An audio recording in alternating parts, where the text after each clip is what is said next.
on the stage, got the whole place rocking. It's popping, no stopping. Standing on the stage, got the whole place watching. Vacation, hotel hopping. I'm a big deal, I'm a big deal. I'm a big deal, I'm a big deal. Standing on the stage, got the whole place rocking. I'm a big deal. I'm a big deal. Worldwide on the scene, I'm a big deal. Everybody know me, I'm a big deal. Main event everywhere, I'm a big deal. And I'm big still, cause I'm a big deal. Worldwide on the scene, I'm a big deal. Everybody know me, I'm a big deal. Main event everywhere, I'm a big deal. Do that there, how you do it, do it, do it, do it. Do that there, how you do it, do it, do it, do it. Do that there, how you do it, do it, do it. Come on, come on. Woo. I'm a big deal, I'm a big deal. Standing on the stage, got the whole place rocking. I'm a big deal, I'm a big deal.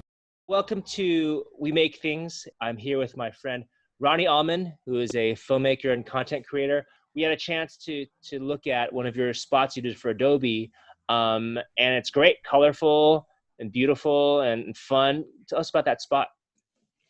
It came to fruition because I randomly had an idea that it might be fun to mimic the Kama Sutra, but for camera sutra, for the positions that photographers get in to get the shot. It was for this campaign that they wanted to run for during Valentine's Day last year. And they wanted to, the original idea came from like the husbands of Instagram, the people who take the photographs. It kind of distanced itself as we actually made it. We made it definitely more diverse and, you know, things like that. So it opened it up to just making it about camera sutra and the funny positions that we get in. We actually got some special rigging to do some of that, which was really fun. And I got to work with people from the Bay Area that I love to work with. You know, Cameron Lewis, who's a friend who, he was the first project at Edelman he produced, and you know, he's produced some of my films. We've worked together. One of the first films we met on, he was producing that one.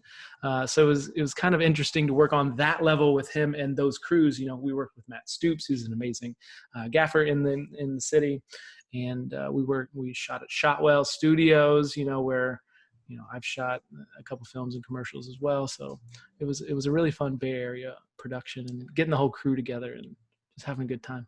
Yeah, no, that's great. I like what you're talking about, the rigging, because like in one of the positions, one of the guys is like kind of like leaned back, and I was like, whoa, there has to be some kind of like wires going on. Yeah. I had to learn how to. I was the editor on that thing, so I had to learn how to erase all that stuff, and we got to play with a lot of color.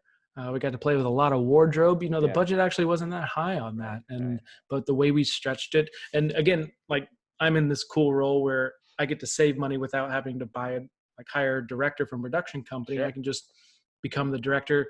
I'm on salary, so it kind of works out. It's kind of this fun utopian position to have, but that's why we got to make it, and I don't think it could be done any other way. You know, that's interesting. It looks beautiful. So great job directing. Thanks. It. Yeah, it was a lot of fun. So you said you came up with the idea. Mm-hmm. Now let's go back to sort of the way an ad agency works. Mm-hmm. Typically, is that unusual? Typically, isn't the creative director who's like kind of coming up with the responses to briefs? Is this a situation where you kind of played that role of creative director and then kind of took it all the way to production director? No, not necessarily, because I mean, most of the briefs I'm on, the creative director signs off on the brief, but then he gives it to the art director, content director in this spot, because I knew we were making a video, so I knew I would be directing it. And we go off and we just come up with ideas. The creative director, they massage the ideas that we come up with to make sure, one, it's going to be polished on the end. It hits all the notes that we need to, and it's really this blob of creativity that he can sell to his client. Right. But it is our responsibility to come with those initial ideas. Now, there are instances where creative directors like, actually I had some inspiration. Here's a cool idea. Go and think about it. But still, it's our responsibility to flesh those things out day in day and make sure, you know, they're interesting at the end of it. That's cool. Yeah.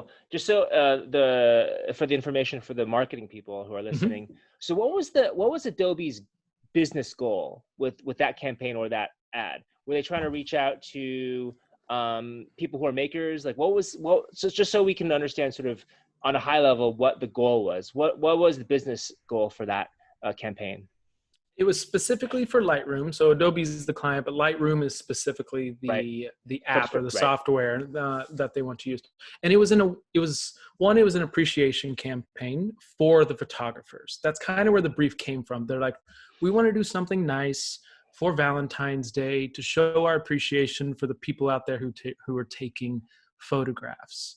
So of course that kind of gave us the direction, like if you put it metaphorically, the camera's not pointed this way, it's turned around and pointed that way. So, that's kind of interesting. That was a creative tool we came up with, or a creative insight we used to come up with the initial campaign. But I don't think it was more complicated than that.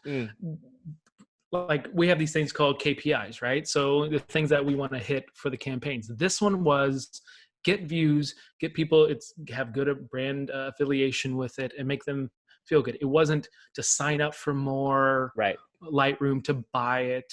What I actually like working about it with a PR firm is it's not an ad firm, so I'm not selling a lot of stuff. I've worked in an ad agency. I love that stuff too, but specifically in my in PR, we don't have to sell that much stuff. We might have to get people to sign up for some stuff sometimes, but we're not necessarily telling them to buy more hot dogs. We're being like, you like hot dogs, don't you? Right. It's because there's no price at the end of it. We're not like $2.99 go pick it up at Walmart. We're not doing that. We're just saying, hey, Lightroom appreciates you. Here's a nice PR story that hopefully you think is interesting, colorful. Share it. So there's a lot of weight lifted off your shoulders when you can come from creative from that standpoint. And I wish advertising did a little bit more of that, because there's not that pressure. Right. It feels more organic and more authentic, at least from a brand standpoint.